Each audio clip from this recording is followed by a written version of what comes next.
From the National Newsroom of the Canadian Press, I'm Rob Westgate. Prime Minister Mark Carney has landed in Paris, where he's set to meet with French President Emmanuel Macron ahead of the G7 summit next week. A government official briefing reporters before the trip framed the meeting as Canada passing the G7 presidency baton to France, and he said that the leaders will likely be discussing how to advance a strategic partnership between the two countries. France is Canada's third largest merchandise export market in the European Union and its fifth largest source of foreign investment. With large U.S. tech companies going public this year, financial experts say investors should be prioritizing companies with track records of delivering returns. Brianne Gardner, a senior wealth manager at Velocity Investment Partners at Raymond James, says she is, generally cautious when it comes to IPOs. IPOs, I think in general, can often see strong first day performance. And I think that's a lot of the hype too that you do see. But over usually the following years, I think many underperform the broader market. Gardner says she recommends letting new stocks trade for around 5 to 7 months before investors consider allocating. Out west now, where the chief of a First Nation pushing back on an Alberta separatist petition says he is disappointed the provincial government is appealing a judge's decision to quash it.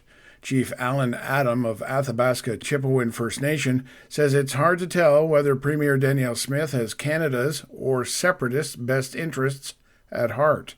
The Premier has long said she supports a sovereign Alberta within a united Canada. A spokesperson for Alberta's Justice Minister says the government appealed in part to clarify that it is the democratic right of every Albertan to participate in a citizen initiative process. A British Columbia company has been awarded a $500,000 contract by the Canadian Space Agency to support human and robotic lunar missions.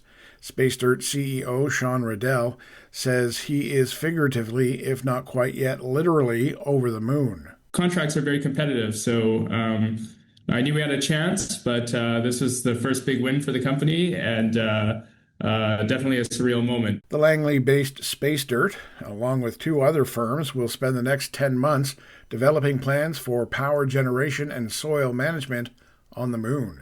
And finally, south of the border, where independent voters have grown increasingly unhappy with U.S. President Donald Trump during his second term. That is the finding of a polling analysis from researchers at the Associated Press Nork Center for Public Affairs Research. The numbers show his approval with that group fell to about 1/4 this spring. This is the Canadian Press. In sports, the Carolina Hurricanes beat the Vegas Golden Knights 4-2, moving to within a victory of winning the Stanley Cup and taking a 3-2 lead in the best-of-7 series. Canes coach Rod Brind'Amour says their game picked up after a rather unimpressive first period. I didn't like a lot of the stuff we were doing at times, but I think the goal, Bus had a lot of poise. I think he looked pretty calm in there and obviously played a great game for us. Netminder Brandon Bussey finished with 22 saves in his second career postseason start. And over to the CFL now, where the Hamilton Tiger Cats spoiled the Winnipeg Blue Bombers home opener, posting a 37-27 victory. Bo Levi Mitchell tossing a pair of touchdown passes. The Ticats were coming off an overtime loss to Montreal. They moved to 1-1. It's the first time the team hasn't opened a season 0-2 since 2019. And Canada's World Cup campaign kicks off today with a match against Bosnia-Herzegovina. From the Canadian Press, I'm Rob Westgate. Thanks for listening. Don't forget to follow and subscribe. For more of today's top stories, visit thecanadianpressnews.ca.